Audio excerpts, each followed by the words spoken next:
Assalamualaikum warahmatullahi wabarakatuh. Di sini kami akan mempresentasikan hasil diskusi dari kelompok kami yang berjudul Geohistori Lokasi Ibu Kota Kerajaan Sriwijaya abad ke-7 sampai dengan 14. Anggota kelompok kami ada 3 orang. Yang pertama adalah Dania Vinandita, yang kedua Nova Etikasari, yang ketiga Yosi Baroh Anggraini. Pada slide 3 ini terdapat gambar peta dari Provinsi Sumatera Selatan pada saat ini. Selanjutnya adalah rumusan masalah. Kelompok kami mengambil 3 rumusan masalah, yaitu yang pertama, bagaimana persebaran bukti peninggalan Kerajaan Sriwijaya yang menunjukkan letak ibu kota Kerajaan Sriwijaya. Yang kedua, bagaimana kondisi alam di sekitar pusat peradaban Kerajaan Sriwijaya. Yang ketiga, apa yang melatar belakangi letak pusat peradaban Sriwijaya. Untuk tujuannya ada 3, yaitu yang pertama, untuk mengetahui bukti-bukti yang menunjukkan keberadaan pusat peradaban Kerajaan Sriwijaya. Yang kedua, untuk mengetahui bagaimana kondisi alam di sekitar pusat peradaban Kerajaan Sriwijaya, sehingga pusat peradaban berada di lokasi tersebut. Yang ketiga, untuk mengetahui alasan yang melatar belakangi letak pusat peradaban Kerajaan Sriwijaya berada di wilayah tersebut. Selanjutnya adalah landasan teori. Dalam pembahasan mengenai letak ibu kota Kerajaan Sriwijaya pada abad ke-7 sampai dengan 14 ini, kelompok kami mengambil 3 teori, yaitu yang pertama adalah teori kebudayaan. Di dalam teori kebudayaan ini sendiri terdapat 7 unsur. Yang pertama adalah bahasa. Menurut Kunchoro-Ningrat, bahasa merupakan sistem perlambangan manusia yang lisan maupun tertulis untuk berkomunikasi satu dengan yang lain. Yang kedua adalah sistem teknologi dan peralatan hidup. Nah, untuk sistem teknologi dan peralatan hidup ini, Kunchoro-Ningrat berpendapat bahwa sistem peralatan hidup dan teknologi ini membahas mengenai cara-cara memproduksi, memakai, dan memelihara segala peralatan hidup dari suku bangsa dalam karangan etnografi. Yang ketiga adalah sistem mata pencaharian. Nah, di dalam sistem mata pencaharian ini dapat dibagi menjadi sistem mata pencaharian tradisional. Yang dimaksud sistem mata pencaharian tradisional ini yaitu berburu, meramu, beternak, bercocok tanam di ladang, menangkap ikan, dan bercocok tanam menetap dengan irigasi. Yang keempat adalah organisasi sosial. Organisasi sosial adalah kesatuan-kesatuan masyarakat di luar kaum kerabat, tetapi masih dalam lingkungan komunitas dan diatur oleh adat istiadat, serta aturan mengenai berbagai macam kesatuan di dalam lingkungan tempat individu hidup dan bergaul dari hari ke hari. Yang kelima adalah sistem pengetahuan. Uraian mengenai pokok-pokok khusus yang merupakan isi dari sistem pengetahuan dalam suatu kebudayaan akan merupakan suatu uraian tentang cabang-cabang pengetahuan. Cabang-cabang tersebut sebaiknya dibagi berdasarkan pokok perhatiannya. Dengan demikian, tiap suku bangsa di dunia biasanya mempunyai pengetahuan tentang alam sekitarnya, alam flora di daerah tempat tinggalnya, zat-zat, bahan mentah, dan benda-benda alam dalam lingkungannya. Yang keenam adalah sistem religi. Suatu sistem religi dalam suatu kebudayaan selalu mempunyai ciri-ciri untuk sedapat mungkin memelihara emosi keagamaan itu di antara pengikut-pengikutnya. Dengan demikian, emosi keagamaan merupakan unsur penting dalam suatu religi bersama dengan 3 unsur lain, yaitu sistem keyakinan, sistem upacara keagamaan, dan suatu umat yang menganut religi itu. Yang ketujuh adalah kesenian. Perhatian terhadap segala ekspresi hasrat manusia akan keindahan. Dalam kebudayaan, suku-suku yang bersifat deskriptif dengan memperhatikan bentuk, teknik pembuatan, motif perhiasan, dan gaya dari benda tersebut. Teori yang kedua adalah teori geohistori. Di dalam teori geohistori ini terdapat 5. Yang pertama adalah model determinisme lingkungan. Model determinisme lingkungan ini dilatar belakangi pemikiran para ahli geografi pada tahun 1920-an. Kebudayaan adalah produk lingkungan fisik yang terdiri dari topografi, lokasi geografi, iklim, dan sumber daya alam. Lingkungan fisik menjadi pendorong utama dalam seluk-beluk kehidupan manusia serta menitikberatkan bahwa cuaca dan iklim merupakan pengaruh pada sejarah umat manusia. Yang kedua adalah posibilisme lingkungan atau hubungan timbal balik. Faham ini memandang bahwa lingkungan tidak bisa menciptakan fenomena sosial budaya.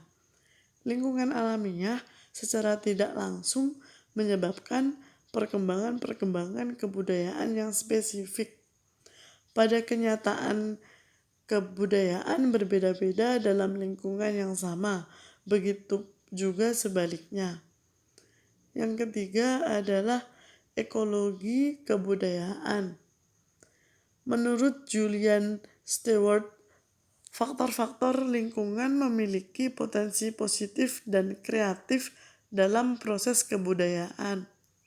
Lingkungan mempengaruhi unsur-unsur tertentu dari kebudayaan, sedangkan inti kebudayaan terdiri dari teknologi, ekonomi, populasi, dan organisasi sosial. Pada gilirannya, kebudayaan mungkin dapat mempengaruhi lingkungan alamiah dan mengakibatkan rusaknya ekologi. Yang keempat adalah model ekosistem. Faham ini memandang bahwa organisasi sosial dan kebudayaan spesifik sebagai adaptasi fungsional yang memungkinkan populasi yang mengeksploitir lingkungan. Memandang ekosistem sebagai sistem yang terintegrasi dengan ketat terkait erat dengan teori sistem terhadap arus energi ekosistem. Dan yang terakhir adalah model aktor. Berkaitan dengan proses pengambilan keputusan oleh individu atau tindakan individu yang rasional. Model aktor menekankan bahwa adaptasi terjadi pada tingkat individu daripada tingkat kebudayaan dan populasi. Adaptasi dipandang sebagai hasil dari sejumlah keputusan individu dalam menentukan bagaimana eksploitasi lingkungan atau sumber daya alam dengan cara yang terbaik. Untuk teori yang ketiga adalah teori peradaban. Nah, di dalam teori peradaban ini terdapat 4, yaitu dimensi kebentukan yang terdiri dari bahasa, rasisme, agama, dan ideologi kemasyarakatan. Yang kedua adalah dimensi keruangan yang terdiri dari skala makro, skala semi makro, dan skala mikro. Yang ketiga adalah dimensi waktu. Di dimensi waktu ini berkaitan dengan umur peradaban, yaitu siklus lahir, berkembang, sampai dengan punah. Berkaitan dengan subseksi peradaban. Dan yang keempat adalah dimensi struktural. Menurut Toynbee, peradaban merupakan keseluruhan yang terdiri atas bagian-bagian aspek politik, ekonomi, dan agama. Sedangkan menurut Brendel, peradaban perlu dilihat dalam skala yang paling kecil sampai dengan besar, sederhana sampai utama. Dimensi struktural dibagi dalam sub-sub peradaban sampai tingkatan yang paling kecil. Selanjutnya adalah pembahasan mengenai paparan data. Paparan data yang pertama merupakan peta Provinsi Sumatera Selatan. Pulau Sumatera adalah pulau terbesar ke-6 di dunia. Pulau ini membujur dari barat laut ke arah tenggara dan melintasi garis khatulistiwa. Provinsi Sumatera Selatan secara geografis terletak di antara 1 derajat sampai 4 derajat lintang selatan dan 102 derajat sampai 106 derajat bujur timur dengan luas seluruhnya mencapai 87.017,41 km. Paparan data yang berikutnya adalah Prasasti Kedukan Bukit. Prasasti Kedukan Bukit merupakan prasasti dengan angka tahun 604 Saka atau 682 Masehi. Prasasti ini terdiri dari 10 baris dengan menggunakan huruf Pallawa dan berbahasa Melayu kuno. Prasasti Kedukan Bukit sebagai interpretasi atas konsep dari gerbang kota yang merupakan pengingat bahwa masuk ke kota ini merupakan refleksi atas sebuah kelahiran. Paparan data yang berikutnya, Prasasti Talang Tuwo. Makna yang terkandung dalam Prasasti Talang Tuwo merupakan sebuah pesan dan gambaran dari kondisi politik, sosial budaya, ekonomi, dan agama di Kerajaan Sriwijaya. Jika dilakukan pemahaman lebih dalam, makna dalam prasasti akan menunjukkan dua hal, yaitu kondisi yang sedang berkembang di Kerajaan Sriwijaya maupun kondisi kepemimpinan seorang raja yang taat pada ajaran agama Buddha.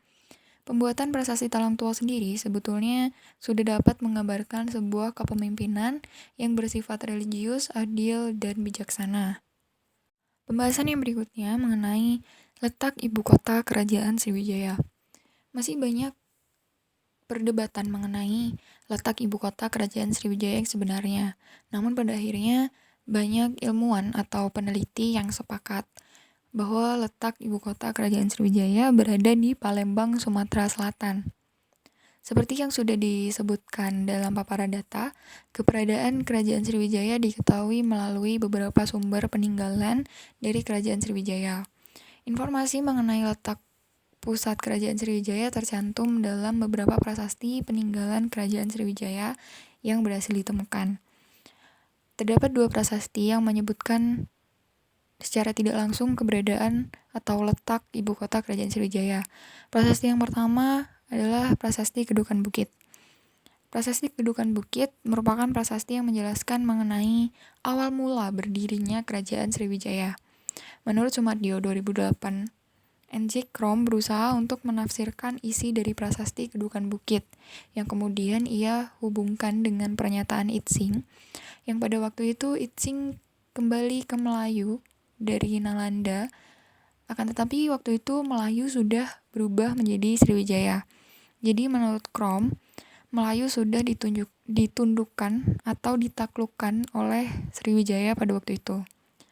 Purbo Coroko dalam hal ini mendukung pendapat dari Krom, yang kemudian ia menyatakan bahwa prasasti Kedukan Bukit merupakan prasasti yang dibuat untuk memperingati terbentuknya Kerajaan Sriwijaya.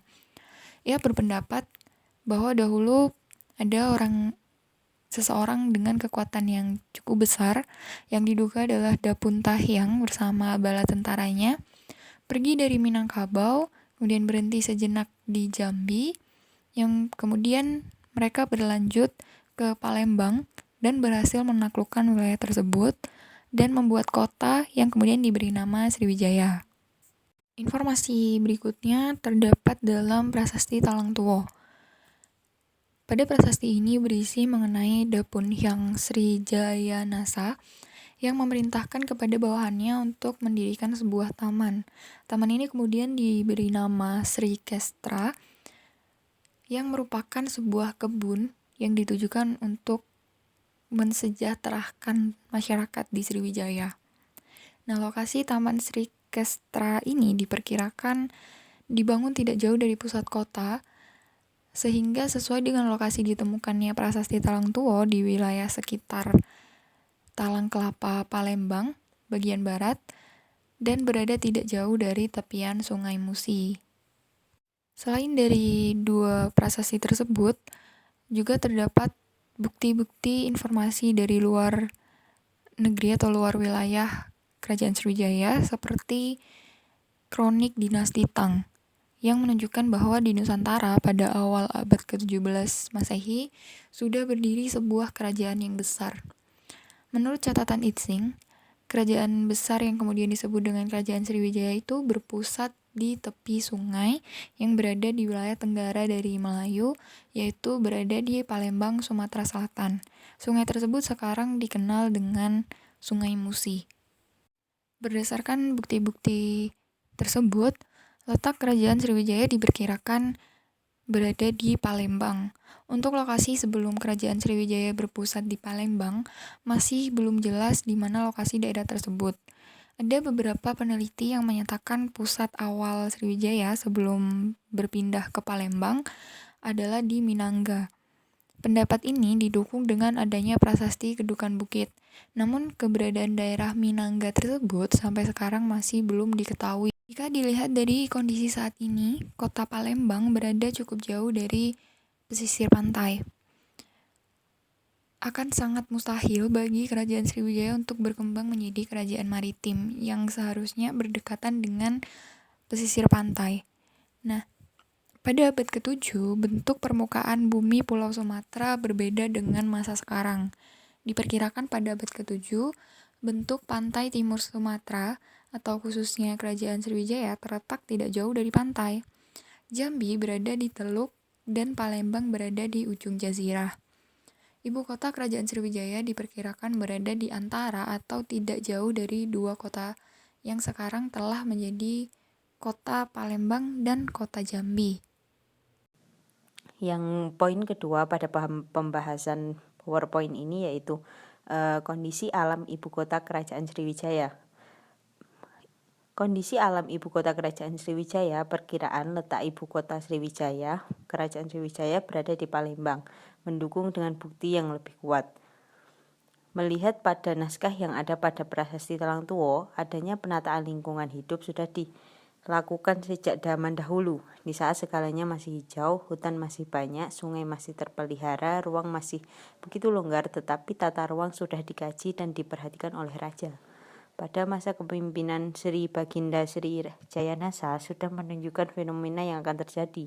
Pada Prasasti Talangtuwo berbicara mengenai lingkungan hidup dan penataan ruang atau tata letak kota. Aspek lingkungan yang bisa ditangkap dari tulisan atau teks yang tertulis pada prasasti, beberapa hal yang bisa diidentifikasi sebagai berikut. Pertama yaitu penanaman dan keragaman tanaman, yang kedua penanaman tanaman ramah lingkungan seperti bambu, waluh, patum, dan lain-lain. Yang ketiga yaitu pengaturan tata air seperti bendungan, kolam, dan irigasi. Yang keempat yaitu pengaturan lingkungan untuk semua makhluk hidup. Yang kelima itu komitmen pemimpin terhadap lingkungan. Yang keenam keyakinan kepada Yang Maha Kuasa. Dan yang ketujuh yaitu keserasian hubungan sosial. Kerajaan Sriwijaya merupakan sebuah kerajaan Melayu pertama yang dikenal berpendapat bahwa pusat kerajaan atau ibu kota Kerajaan Sriwijaya terletak di daerah Palembang. Namun jika dilihat dari lokasi kota Palembang sekarang, Kerajaan Sriwijaya seperti tidak cocok dengan julukan kerajaan maritim dikarenakan Palembang bukanlah wilayah yang dikelilingi oleh laut. Namun di abad ke-7, bentuk permukaan bumi Pulau Sumatera berbeda dengan masa sekarang. Diperkirakan pada abad ke-7 untuk pantai Sumatera atau khususnya Kerajaan Sriwijaya terletak tidak jauh dari pantai. Jambi berada di tepi teluk dan Palembang di ujung jazirah. Jika dilihat dari hasil tinggalan budaya Kerajaan Sriwijaya, ruang-ruang di Sriwijaya dibagi berdasarkan fungsinya. Rumah-rumah atau tempat tinggal diletakkan di tepi sungai, bangunan pemujaan ditempatkan di daerah yang tinggi, dan Taman Sri Kestra berada di luar bandar perdagangan. Ya, poin ketiga pada pembahasan yaitu latar belakang letak ibu kota Sriwijaya. Pusat kerajaan Sriwijaya terletak di tepi sungai, yang kemudian memunculkan alasan yang kuat bahwasanya penguasaan wilayah laut maritim yang sangat luas dapat ditopang dengan kekuatan tentara maritim yang besar. Letak ibu kota kerajaan Sriwijaya berada di daerah yang strategis, berada di pertemuan antara sungai dan daerah yang digunakan untuk pertemuan para pedagang. Hal ini dimaksudkan untuk mempermudah kegiatan masyarakat kerajaan Sriwijaya dalam berbagai bidang. Ibu kota Sriwijaya berada pada daerah yang strategis seperti yang disebutkan sebelumnya bahwa kapal-kapal perdagangan banyak singgah ke pusat kerajaan Sriwijaya. Kapal-kapal perdagangan tersebut pada umumnya berasal dari Cina menuju ke India atau sebaliknya.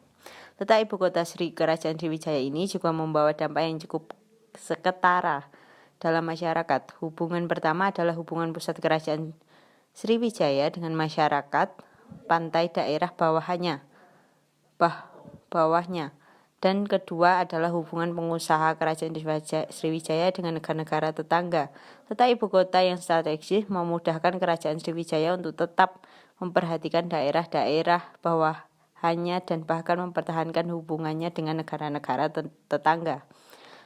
Yang selanjutnya yaitu kesimpulan yang kami dapatkan dari pembahasan geohistory lokasi ibu kota kerajaan Sriwijaya pada abad ke-7 sampai 14 yaitu kesimpulannya yaitu kerajaan Sriwijaya merupakan salah satu kerajaan yang pernah berjaya di Nusantara. Kerajaan Sriwijaya terkenal sebagai kerajaan perdagangan yang berhasil menguasai jalur-jalur penting dalam perdagangan dunia pada masa jayanya. Keberadaan kerajaan Sriwijaya diperkirakan berdasarkan bukti peninggalan yang ditinggalkan kerajaan Sriwijaya. Berdasarkan teori determinasi lingkungan dan didukung dengan adanya peninggalan kerajaan Sriwijaya berupa prasasti Talang Tuo dan prasasti Kedukan Bukit, letak ibu kota Sriwijaya berada di daerah Sumatera Selatan atau lebih tepatnya berada di kota Palembang yang pada abad ke-7 sampai 14 merupakan wilayah yang strategis bagi kerajaan maritim seperti Sriwijaya. Kondisi kota Palembang pada abad ke-7 atau pada abad di mana kerajaan Sriwijaya masih berdiri berbeda dengan kondisi kota Palembang saat ini. Palembang pada abad ke-7 berada dekat dengan garis pantai sehingga letak ibu kota kerajaan Sriwijaya berada pada lokasi yang strategis. Wilayah ibu kota kerajaan Sriwijaya berada di jalur lalu lintas sungai yaitu Sungai Musi. Cukup sekian presentasi dari kelompok kami, kurang lebihnya mohon maaf. Wassalamualaikum warahmatullahi wabarakatuh.